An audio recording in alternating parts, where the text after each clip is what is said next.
Hey everyone, Dr. Eric, the fitness physician, where I talk about all things related to hormone optimization, peptide therapy, hormonal fitness, and muscle medicine. So I was doing my peptide series, rehashing DSIP. I did an intro on that. So part two is talking about some of the other cool effects it has above and beyond sleep, which is one of the reasons that I recommend it.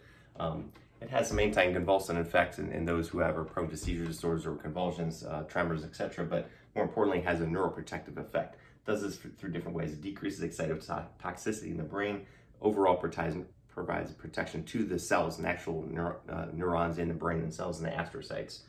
Very important because we're all under a lot of stress and toxins and damage, hyperinsulinemia, all these different things that are bombarding our bodies on every single day. So anything we can do to provide additional protection to our brain and our central nervous system, the neurons, the axons, and the microglia, those protective cells, the nourishing cells, is massively important. DSIP also attenuates some of the effects from stress, right? Emotional and psychological responses, corticotropin releasing factor, these things that all these stressors that come upon us, they can kind of attenuate these effects, mitigating their damage and improving our resilience ability to come back from this. So, and one of the most important things is that it's more of an antioxidant, especially in the nervous system, which of course can decrease cellular damage. I talked about it a while back. I posted a picture about antioxidants. It can be overdone. You can actually take too much antioxidants. You can have not enough. You want that sweet spot, the Goldilocks. But this is a very important natural one that provides central nervous system protection from antioxidant damage in the brain. Again, massively important for cognition and Alzheimer's, dementia, and basically keeping our brains functioning. So again, I talked about the decreased excitotoxicity, meaning too much excessive activity in the brain from glutamate and different things, from toxins, from foods, from nutrition, etc.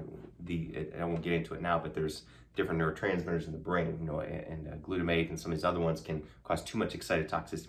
Makes think of like slamming down a whole bunch of Red Bulls. You're ramped up, your brain, your nerve cells are firing too much, and that's not good. You don't want that. You want that balanced out. So this is one thing you can do, is kind of balance that out and mitigate that effect. And it also has an effect on neurotransmitters, other neurotransmitters in the brain too, like GABA, dopamine, serotonin. Again, it's about balance. Similar to BPC, it has a balancing effect. It kind of makes them do what they're meant to do. It doesn't raise them too high or too low, kind of puts them in that sweet spot. And one of the biggest things is that it can increase a couple of our own naturally occurring antioxidants in the brain. This is where I talk about talking about cellular medicine, how we're treating the body at the cellular level. So this is important.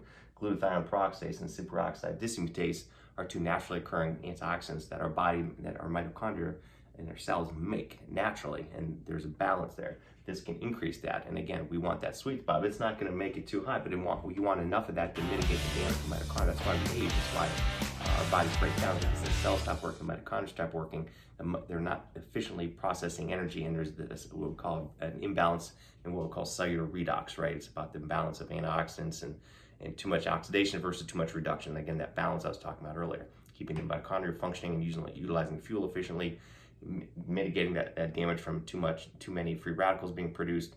You need them to do certain things, but you don't want too much. Again, it all comes back to the same thing. So you want to balance. That's called cellular redox. We talk about that in our peptide mastermind group. So these are a couple naturally occurring peptides that can be damaged, or sometimes we cannot make enough of. So this is very important. So all across the board, DSIP, of course, help with sleep, foundational. But, like I said in the last video, some people, it just doesn't seem to do much. And you have to play around with that a little bit. But that being said, even without, if you don't notice a huge difference in your sleep, you're getting all these other benefits in a natural, safe way. So pretty darn cool. So the next video, I'll just talk about the dosing real quick, and we'll continue on. So like this post, tag it, share it, tune in, let me know what you want to talk about.